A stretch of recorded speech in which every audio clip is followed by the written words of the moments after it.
Hey, it's Jared. In this video, we're going to take a look at the NearStream VM46, a live streaming camera capable of capturing 4K 30, and it's fully self-contained, able to live stream only using the camera, but of course you can use the companion app, and you can connect multiple of these cameras to create a dynamic live streaming environment. So let's talk about the camera. It is a kind of boxed shape, elongated box shape or rectangular shaped camera. You can see it's very minimal, which means this camera is just going to blend into the background. You're almost not even going to notice that it's there. It has a 1/4-20 mount on the bottom of the camera. On the front of the camera, we have our lens. The sensor in this camera is 1/2.8-inch CMOS sensor, and the lens itself has a max aperture of f1.85 to f2.63. Now, that's a variable aperture, and essentially what that means is that when your camera is at its widest, so when wide angle is what's set, you're going to get that max aperture of 1.85, and then when you zoom all the way in, because these cameras have a significant amount of zoom, you're going to be at that f2.63. So you do lose a little bit of low light performance when zoomed in, but that's actually still really good. I mean, a 2.63 aperture is still pretty wide. Now, the max resolution on these cameras is 4K 30p, and that's due to the 8 megapixel sensor that we have in this camera. Now, as far as file capture, this has the ability to capture in H.264 and H.265, and audio is captured using an 8-array microphone that can capture omnidirectional, and then there's also a camera setting that you can change to make it more monodirectional for those situations where you want to limit the background noise and focus on the speaker that's in front of the camera. Each of these cameras is powered by a 6,400 milliamp battery, which in my testing got me between 4.5 and 5 hours of continuous use per camera. Now, on the back side of the camera, we have a 3.5 millimeter headphone jack. So if you do need to plug into some sort of audio, perhaps you're live streaming somewhere where there is an audio source, you can plug into the back of one of these cameras. Of course, you can connect wireless lapels or even use an external shotgun microphone. Right next to that, you have a reset button, and above that, we have a battery meter. One simple tap on the button shows us how much charge our batteries have. Now, we also have a USB-C port down here, and that's for charging and a few other features we'll talk about here in a second. And then we have a micro SD card slot here as well. These cameras can not only live stream, but they can record internally up to 4K 30p, which is great. So you can record the high resolution footage internally, and you can even record to the iPad. You can also live stream in full HD as well. So that USB-C port's not only good just for charging. In the box, we actually get a dongle with the camera itself, and that dongle allows for a couple of things. Let's just take a look at that. We have a USB-C dongle. We have a USB-C here as well, which we would then connect power to this so that we could be powering our camera, as well as an HDMI port. So if you wanted to see the external video, if you wanted a little monitor on the back of the camera or something like that, or some sort of preview monitor, you can use the HDMI for that. We also have 2 additional USB slots. These are USB-A, and then we have an Ethernet port on the bottom. Now, the Ethernet port will allow us to do one of 2 things. First of all, we can connect for internet access. So maybe you don't have a super strong Wi-Fi network and you want to run wired. You can run wired internet to these cameras, which will be a faster connection, especially in those situations where the Wi-Fi may have a lot going on in the area because of many cell phones or different interference. I haven't had any problems with that, but having Ethernet is great. These cameras can also be connected and controlled over an NDI connection. So if you have a panel and you're controlling other cameras, such as PTZ cameras, you can also control and utilize these cameras in that environment as well. So if you don't want to use them with the app that is included, you can use these cameras with third-party devices and software that support NDI. So as far as build quality goes, I'm pretty impressed with these cameras. They do have kind of like a composite plastic body, but they feel really secure. Nothing really shakes around or rattles. They feel like a well-built device. And as I mentioned, I really like the sleek design. If you're wanting to live stream, whether it be a live event, church service, sports event, or something like that, these cameras are not going to stick out. They're going to be out of the way, and they're not going to be an eyesore. So let's take a look at the iPad app. The iPad app is used to control these cameras. First of all, let's take a look at the cameras that we have connected.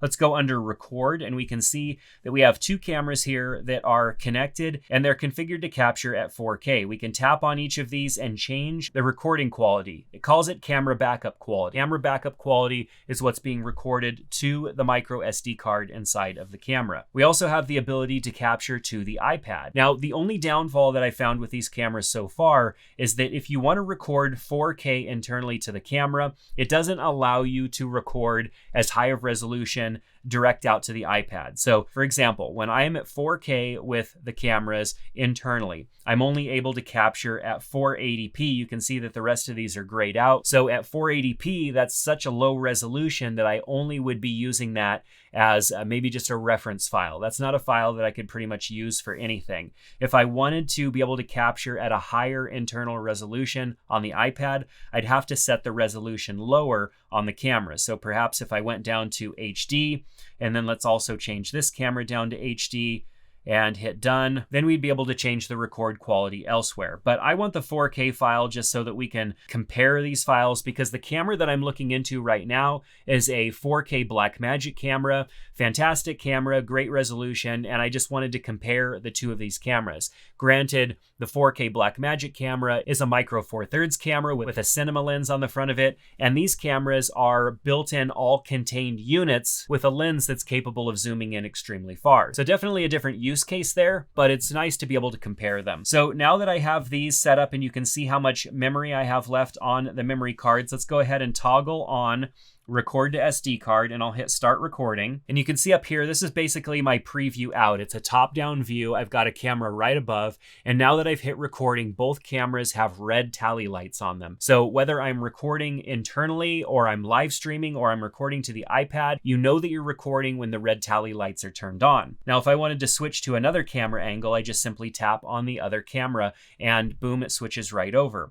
And so I can switch back and forth between these. This is how you would control a live stream or recording a kind of live cut video to your iPad. Obviously, the camera footage that's being recorded internally to each of these cameras is uncut. It's just the raw footage that's being recorded to these cameras. I would then take those files and I would edit those in something like Adobe Premiere, and it would be great because I'd have the 4K resolution, highest resolution that's available. So when I'm tapping back and forth between these cameras, I also have camera controls that I can adjust. And what's great is I could be on this main camera here, and I could be making adjustments to the settings on another camera. Perhaps maybe I want to zoom in a little bit, and so I just simply adjust the zoom, and I could zoom right in and get nice and tight on the iPad shot. I also have the ability to toggle on and off autofocus, auto exposure, auto white balance, HDR, because these cameras can also capture HDR. And then I can make manual adjustments to brightness, contrast, saturation, hue, and I can also mirror the image or flip the image as well. For example, the camera that's directly above me is pointing in a direction that I needed to flip that image. And so even if you need to mount one of these cameras kind of odd, like, you know, upside down to some sort of a bracket, flip the shot so that it's orientated correctly. So really nice to be able to have these settings here on the iPad and be able to control them remotely from the cameras. Once the cameras are all set up and positioned, you can come into the iPad, dial in all of your settings. And we also have some filters that we can add here as well if we wanted to adjust or compensate for different things that are going on in the room, give the image a different look, something like that. So very nice to be able to make these adjustments and be able to make these adjustments to the camera that's not actually live, the one that's not pushing out the image, whether that be to a live stream or recording locally here on the iPad. So now I can switch over to that camera and I can control this other camera. I can go into my audio settings here as well. You can see that it's using the built-in mic array and that I'm using the general mode for capture. That means that it's more of an omnidirectional. It's capturing audio all the way around the camera. But there's also a speech mode, which is more monodirectional. That recognizes that somebody's going to be talking more directly to the camera. And so it channels that array and points forward, kind of like a shotgun microphone, limiting noise and stuff that might be coming from around the background and making that easier to focus on the subject that's in front of the camera. You can see here we can also go line in on the audio, which is the 3.5mm jack on the back. And then we can also utilize USB audio in also, which is another great feature. If we're using that dongle that has USB all over it, we can also add USB capture devices and stuff like that to this camera. And really with multiple of these cameras, we can be using the built-in microphone array on one camera. I can have a wireless lapel connected to another camera and my speaker. And then on another camera, I can have maybe a USB audio device coming in from a computer or something like that. And then I can mix all of those audio levels here by tapping on this icon, and you can see we have all of our audio levels. We have the master output, and then we have the two cameras that are currently on and live capturing right now. I can independently adjust those audio levels, mute audio altogether, or go in and change the audio settings within the camera that we already looked at. And we can also go and look at the device settings as well. It'll tell us what network it's connected to, our battery life percentage, how much internal storage we have left on the device, our camera name. We can actually go and customize our camera names as well. But by default, it's just VM46 E000, E123. It just numbers those cameras based on as you connect them. We can also set a password on these cameras individually, format the SD card. Here's where we would control our NDI settings. And so if you were going to be connecting these cameras and controlling them over NDI, you would control those settings here, as well as choose what your output resolutions were. And you can even customize those as well. Now we have our camera input quality as well as our SD record quality.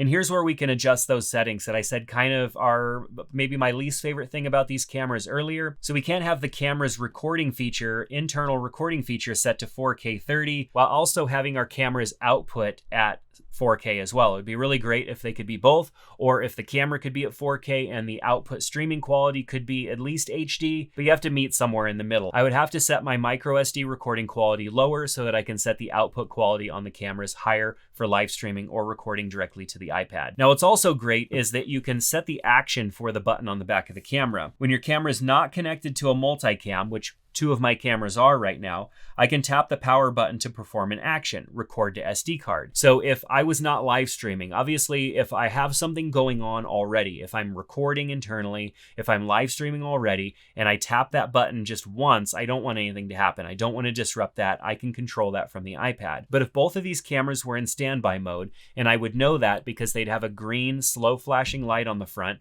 as opposed to a red recording light, then I can tap the button on the back of the camera, which would enable internal recording, or I could even set that to go live as well. So I could live stream, or I could set it to no action at all. So if you have one camera and you're just going to go with one camera and you want to configure it and just one button live stream, you can do that. Turn the camera on, boom, one button starts the live stream, connects to your Wi-Fi or over your Ethernet, and the live stream just begins. It's absolutely great. And that's about as hands-free as you can get. And of course, if you don't want that status light on the front of the camera because the green flashing light may be a little bit obnoxious, or the red light, you just don't want that because you have somebody here behind the iPad that can see that these cameras are going, you can also turn that off. There's a lot of other cool things you can do in the iPad app. Let's just go through them really quick. If you hit plus, I can add additional cameras. So I can add a whole bunch of cameras to this. I have 3 cameras, but I can even add more if I had more cameras available. I can also add graphics like full screen overlays, lower thirds, over the shoulder shots, or corner bugs like logos.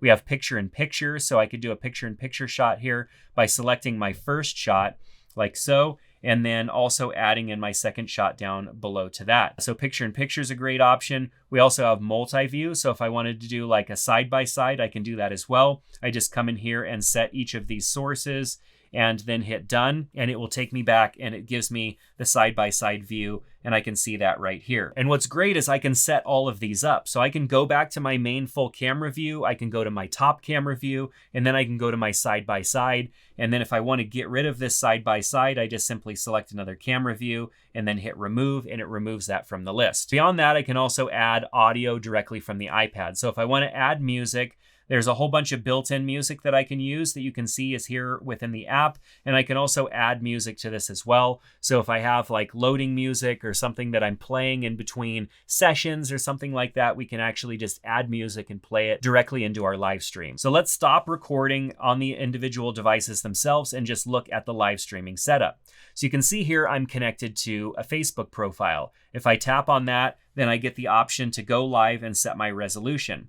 Now, right now, I can't go higher with the 480p until I go and change some camera settings.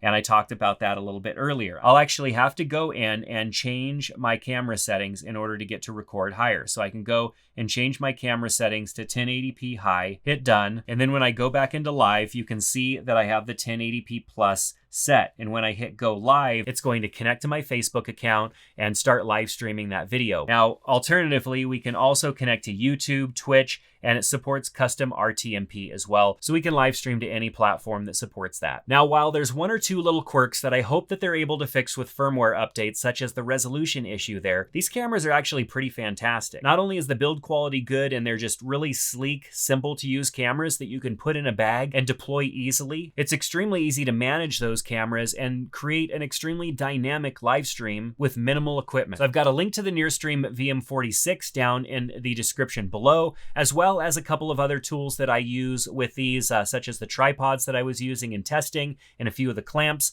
the micro SD cards that I used as well. Definitely things that I think add value to your overall experience with these NearStream cameras. So if you have any questions or thoughts, definitely ask them down in the comment section below. If you found this video useful, give it a thumbs up and subscribe to the channel. I hope to see you back in another one soon.